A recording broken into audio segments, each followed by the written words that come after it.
Hello दोस्तों, एक बार फिर से मैं हाजिर हूँ 11 फरवरी 2022 के इंपॉर्टेंट इवेंट्स के साथ। 10 फरवरी की करंट अफेयर्स की वीडियो पेंडिंग है, आज शाम को अपलोड होगी। हालांकि उसका पीडीएफ टेलीग्राम ग्रुप में आ चुका है। आज का पहला क्वेश्चन है, प्रधानमंत्री आवास योजना ये किस वर्ष लॉन्च की गई थी? तो प्रधानमंत्री आवास योजना को लॉन्च किया गया था 2015 में। कब? 2015 में। देखिए, प्रधानमंत्री आवास योजना की बात की जाए तो गवर्नमेंट ऑफ इंडिया का इनिशिएटिव है। पर्पस क्या है? 2022 तक सभी को अफोर्डेबल हाउसिंग प्रोवाइड करना। प्रधानमंत्री आवास योजना स्कीम 1 जून 2015 को लॉन्च की गई थी। इसमें क्या होता है? देखिए, आपके पास लैंड है यानी जमीन है तो आपको लोन दिया जाता है घर बनाने के लिए। ठीक है, ये लोन आपको 6.5% पर एनम के हिसाब से मिलता है, जिसका टेन्योर होता है 20 वर्ष। लोन का जो इंटरेस्ट रेट होता है वो क्रेडिट लिंक सब्सिडी स्कीम से लिंक होता है। इसमें आपको 2.5 लाख तक का इंटरेस्ट सबवेंशन भी मिल जाता है। किसके लिए? इकोनॉमिकली वीकर सेक्शन और लोअर इनकम ग्रुप के लिए।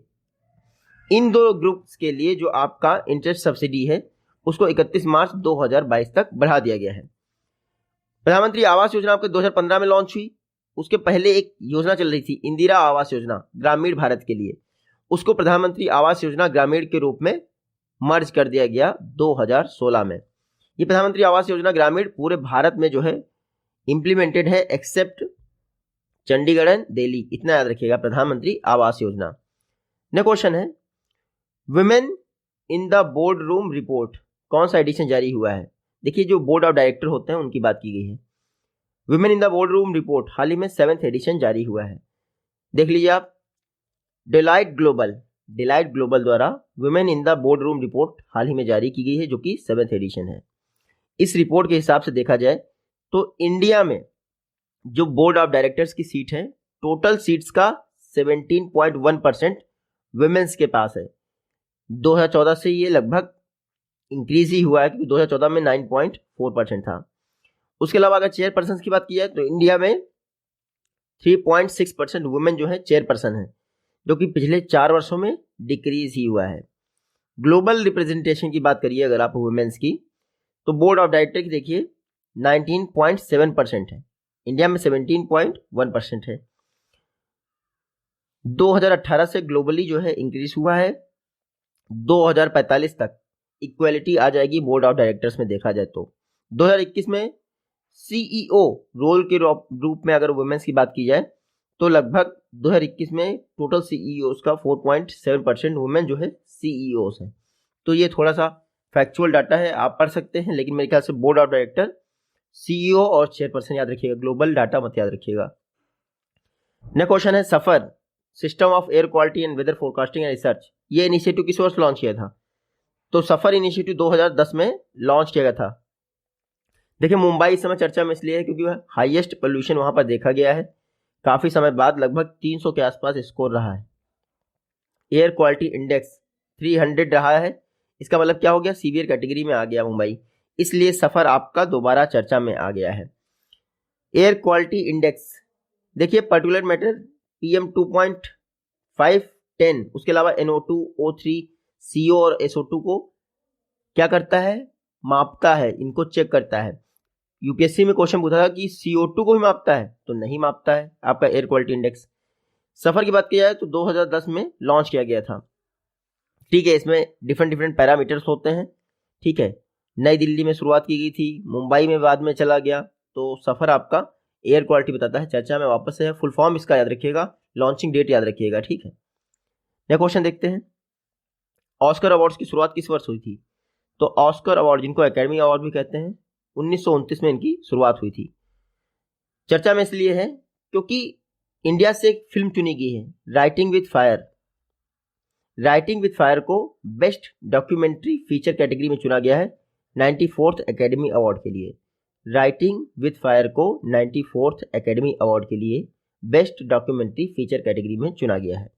इसको रिंटू थॉमस, सुस्मित घोष ने लिखा है।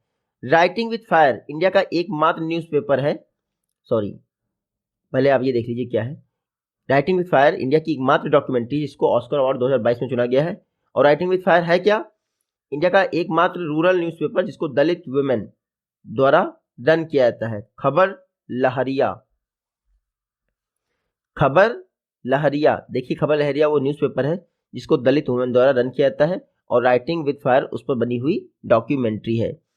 इस न्यूज़पेपर को यानी खबर लहरिया को 2002 में स्टार्ट किया गया था दिल्ली स्थित एनजीओ निरंतर से, ठीक है। बुंदेलखंड रीजन से जो है ये पब्लिश होता है। 2021 में राइटिंग विद फायर अभी तक 2 अवार्ड जीत चुकी है, वो हमारे लिए इंपॉर्टेंट नहीं, 94th अकेडमी अवार्ड में इसको चुना गया है, याद रखिएगा। ऑस्कर अवार्ड जिनको अकेडमी अवार्ड कहते हैं 1929 से शुरू हुई थी। देखिए फिल्म इंडस्ट्री की फील्ड में दिया जाता है। ये है राइटिंग विद फायर का इमेज, आप देख सकते हैं। खबर लहरिया न्यूज़पेपर के विषय में बताता है। नेक्स्ट क्वेश्चन है हमारा, हाल ही में किस स्टेट द्वारा अपनी नई ITES पॉलिसी लॉन्च की है? तो हाल ही में गुजरात के चीफ मिनिस्टर भूपेश भाई पटेल द्वारा IT पॉलिसी लॉन्च की गई है, गुजरात को टेक्नोलॉजिकल रिवॉल्यूशन के लिए प्रिपेयर करने के लिए। तो गुजरात के भूपेंद्र पटेल बोल गया है, गुजरात के भूपेंद्र पटेल हैं चीफ मिनिस्टर। उन्होंने अगले 5 वर्षों के लिए IT और ITES, IT मतलब इंफॉर्मेशन टेक्नोलॉजी, ITES मतलब IT इनेबल्ड सर्विसेज, इनके लिए पॉलिसी लॉन्च की अगले 5 वर्षों में।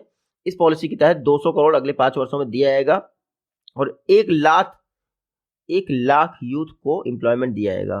तो ये याद रखिएगा, ITES पॉलिसी पर गुजरात सरकार ने हाल ही में पॉलिसी लॉन्च की है, बाकी आपको पता ही है, ठीक है।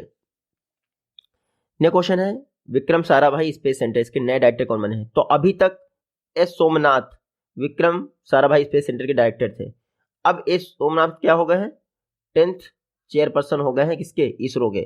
तो S सोमनाथ को रिप्लेस किया है किसने? डॉक्टर S उन्नीकृष्णन अय्यर ने। ये लिख लीजिए आप, ये हैं आपके डॉक्टर S उन्नीकृष्णन अय्यर। इनके द्वारा विक्रम साराभाई स्पेस सेंटर के डायरेक्टर का पदभार ग्रहण किया गया है, डॉक्टर S उन्नीकृष्णन अय्यर, इतना याद रखिएगा। तो यहाँ पढ़ लीजिए, S Unnikrishnan Iyer Vikram Sarabhai space centre के क्या बने हैं? डायरेक्टर बने हैं। क्योंकि S सोमनाथ इसरो के चेयरमैन बन गए हैं तो उनको रिप्लेस किया है S उन्नीकृष्णन अय्यर ने। विक्रम साराभाई स्पेस सेंटर 1963 में स्थापना हुई, तिरुवनंतपुरम केरल में इसका हेडक्वार्टर है। डॉक्टर S उन्नीकृष्णन अय्यर अब विक्रम साराभाई स्पेस सेंटर के डायरेक्टर बने हैं। नेक्स्ट क्वेश्चन है, हाल ही में किस कंट्री द्वारा इंडियन बिजनेस ट्रेवलर्स के लिए वीजा फ्री एंट्री लॉन्च की गई है? तो मालदीव ने इंडियन बिजनेस ट्रेवल के लिए वीजा फ्री कंट्री लॉन्च की है। देखिए, मालदीव ने कहा है कि इंडिया से जो लोग बिजनेस करने इंडिया में आ रहे हैं, मालदीव में आ रहे हैं, उनको वीजा फ्री एंट्री दी जाएगी। 1 फरवरी से लागू हो गया है। ये वीजा फ्री पीरियड 90 डेज का होगा, ऐसा नहीं कि आप पूरी उम्र के लिए बस गए। तो मालदीव द्वारा इंडियंस के लिए वीजा फ्री एंट्री 90 डेज की दी जाएगी और कुछ समय में ये 90 डेज से बढ़कर 6 महीने भी हो सकती है। देखते हैं क्या होता है। मालदीव की बात करना चाहें हम लोग तो ये है आपका मालदीव। कैपिटल क्या है? माले। करेंसी क्या है? रुपया। मालदीव के प्रेसिडेंट कौन है? इब्राहिम मोहम्मद सालेह। नेक्स्ट क्वेश्चन है, वर्ल्ड ऑयल आउटलुक 2021 जिसको ओपेक ने जारी किया है, वर्ल्ड ऑयल आउटलुक 2021। इंडिया की ऑयल डिमांड 11 मिलियन पर बैरल कितने वर्ष तक हो जाएगी? तो 11 मिलियन पर बैरल 2045 तक हो जाएगी। गवर्नमेंट ने कहा है कि वर्ल्ड ऑयल आउटलुक 2021 ये जारी कर दिया गया है ओपेक के द्वारा। इसमें कहा गया है इंडिया की जो ऑयल डिमांड है वो 11 मिलियन पर बैरल हो जाएगी 2045 तक। 2021 में कितनी है? 4.9 मिलियन बैरल पर डे। देखिए, ओपेक द्वारा ये वर्ल्ड ऑयल आउटलुक 2021 जारी किया गया है। बताया गया है किस कंट्री कितनी डिमांड है और कितनी डिमांड हो सकती है। वर्ल्ड ऑयल आउटलुक 2021 किसने जारी किया है? ओपेक ने। ओपेक की बात कर लेते हैं। तो ओपेक की स्थापना कब हुई थी? देखिए, 14 सितंबर 1960 को ओपेक की स्थापना हुई थी। फुल फॉर्म क्या है? Organization of petroleum exporting country. ये है ओपेक का फुल फॉर्म। टोटल कितनी कंट्रीज मेंबर हैं इसकी? तो मेरे ख्याल से 13 कंट्रीज इसकी मेंबर हैं। बगदाद में इसकी स्थापना हुई थी। हालांकि ओपेक का हेडक्वार्टर है वियना में। ओपेक के सेक्रेटरी जनरल कौन है? तो ओपेक के सेक्रेटरी जनरल हैं आपके हैथम अल घईस।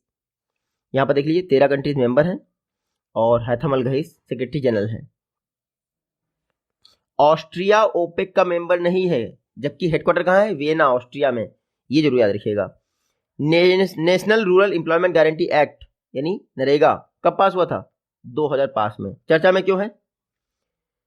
पार्लियामेंट्री कमेटी ने रिकमेंड किया है कि जो नरेगा के तहत रोजगार दिया है 100 दिनों का, उसको बढ़ाकर 150 दिन कर दिया है। ये पार्लियामेंट्री कमेटी दिया है, इसलिए नरेगा में चर्चा में है। कमेटी ने रिकमेंड किया है कि कोविड-19 के बाद विलेजेस की हालत बहुत खराब है, माइग्रेंट वर्कर वापस लौट के आ गए हैं, तो ऐसे में 150 दिन का जॉब दिया जाना चाहिए। 2021-22 के तहत दौरान जो मनरेगा के तहत जॉब दिया गया है वो बहुत हाईएस्ट दिया गया है। आपको पता ही है 73,000 करोड़ रिलीज हुआ था। बाद में अभी जो बजट का रीएस्टिमेट जारी हुआ है उसमें 98,000 करोड़ की मांग की गई है। तो देखते हैं क्या होता है। Mahatma Gandhi national rural guarantee act 2005 में पास हुआ था। याद रखिएगा 2005 में एक्ट पास हुआ था, 2006 में इसको पायलट बेसिस पर लॉन्च किया गया था कुछ राज्यों में। बाद में 2008 में पूरे भारत में लॉन्च कर दिया था एमजी नरेगा स्कीम को।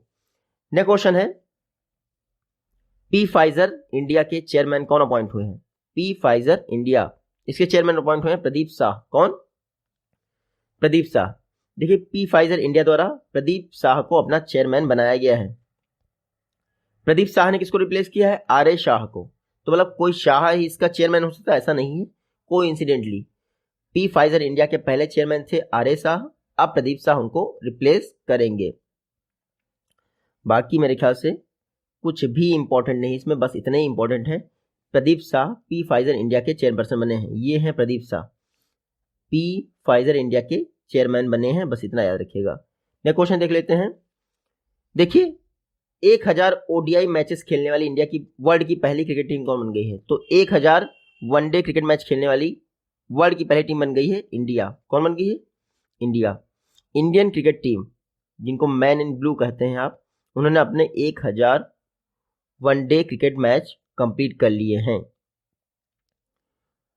बाकी मेरे ख्याल से कुछ भी इंपॉर्टेंट नहीं है। इंडिया ने इन 1000 में से 519 को जीता है।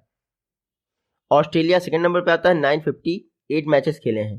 तो मैन इन ब्लू इन्होंने अपने 1000 मैच पूरे कर लिए हैं। हमें ये चेक करना पड़ेगा कि 1000वां मैच किसके साथ खेला है। ठीक है, ये एक एक्स्ट्रा फैक्ट इसमें रह गया है। हाँ, बीसीसीआई की बात कर लेते हैं। BCCI board of control for cricket in India, BCCI की स्थापना 1928 में हुई थी। हेडक्वार्टर कहाँ है? मुंबई के वानखेड़े स्टेडियम में। बीसीसीआई के 39th प्रेसिडेंट कौन है? सौरभ गांगुली। और सेक्रेटरी कौन है? जय शाह। इतना याद रखिएगा। नेक्स्ट क्वेश्चन है, world pulses day. World pulses day किस दिन मनाया जाता है? तो मेरे ख्याल से 10 फरवरी को वर्ल्ड पल्सेस डे मनाया जाता है, इतना याद रखिएगा आप।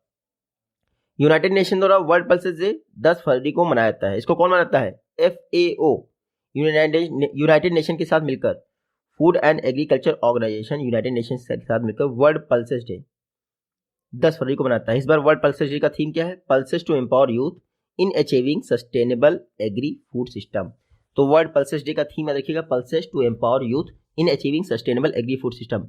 2018 में यूएन जनरल असेंबली ने अनाउंस किया कि 10 फरवरी को वर्ल्ड पल्सेस डे मनाया जाएगा। तो 2018 में अनाउंस किया, तो पहली बार वर्ल्ड पल्सेस डे 2019 में मनाया गया। फूड एंड एग्रीकल्चर ऑर्गेनाइजेशन की बात कर लेते हैं, FAO। 16 अक्टूबर 1945 को FAO की स्थापना हुई। रोम इटली में इसका हेडक्वार्टर है। हेड कौन है? Q Dongyu. तो वर्ल्ड पल्सेस डे याद रखिएगा कब होता है आपका? 10 फरवरी को। नेक्स्ट क्वेश्चन देखते हैं। देखिए डिपार्टमेंट ऑफ फाइनेंशियल सर्विसेज, इसके सेक्रेटरी कौन अपॉइंट किए गए हैं? डिपार्टमेंट ऑफ फाइनेंशियल सर्विसेज के सेक्रेटरी अपॉइंट हुए हैं संजय मल्होत्रा। कौन? Sanjay Malhotra. Sanjay Malhotra department of financial services के सेक्रेटरी अपॉइंट हुए हैं। ये 1990 बैच के IAS ऑफिसर हैं राजस्थान कैडर के। अच्छा, संजय मल्होत्रा ने इसको रिप्लेस किया है देवाशीष पांडा को। अभी तक देवाशीष पांडा फाइनेंशियल सर्विस के सेक्रेटरी थे, अब संजय मोहपात्रा इनकी जगह पे आ गए हैं। मेरे ख्याल से अब इसके अलावा कुछ भी इंपॉर्टेंट नहीं है। ठीक है, ये हैं आपके Sanjay Mohapatra, department of financial services के सेक्रेटरी अपॉइंट हुए हैं। देवाशीष पांडे को रिप्लेस किया है। नेक्स्ट क्वेश्चन है, इंडिया का पहला commercial scale biomass based hydrogen plant कहाँ स्थापित किया गया है? तो इंडिया में पहली बार commercial scale biomass based hydrogen plant MP में स्थापित किया है, MP के इंदौर में। इंदौर इंडिया का पहला सिटी हो गया है जहां पर commercial scale biomass based hydrogen plant स्थापित किया है, यानी कि सेल करने के पर्पज से। ठीक है, तो खंडवा डिस्ट्रिक्ट MP में ये आपका बायोमास बेस्ड प्लांट क्या किया जा रहा है? स्थापित किया जा रहा है। हर दिन लगभग 30 टन के आसपास बायोमास फीड स्टॉक यहाँ पर यूज होगा, उससे क्या बनेगी, हाइड्रोजन बनेगी।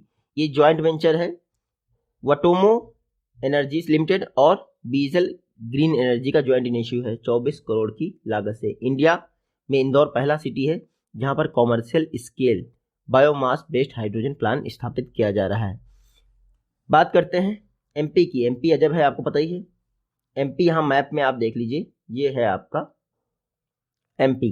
चीफ मिनिस्टर हैं शिवराज सिंह चौहान, गवर्नर कौन है, मंगू भाई पटेल। देखिए कूनो पालपुल वाइल्ड लाइफ सेंचुरी जहां पर चीता आ रहे हैं नामीबिया से, वो एमपी में ही है।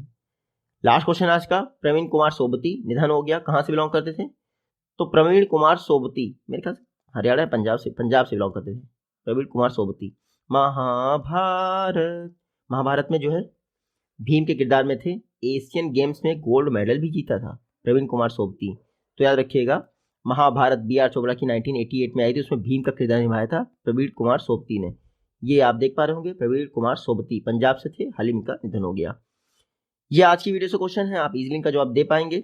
जल्दी ही कल की वीडियो अपलोड हो जाएगी, तब तक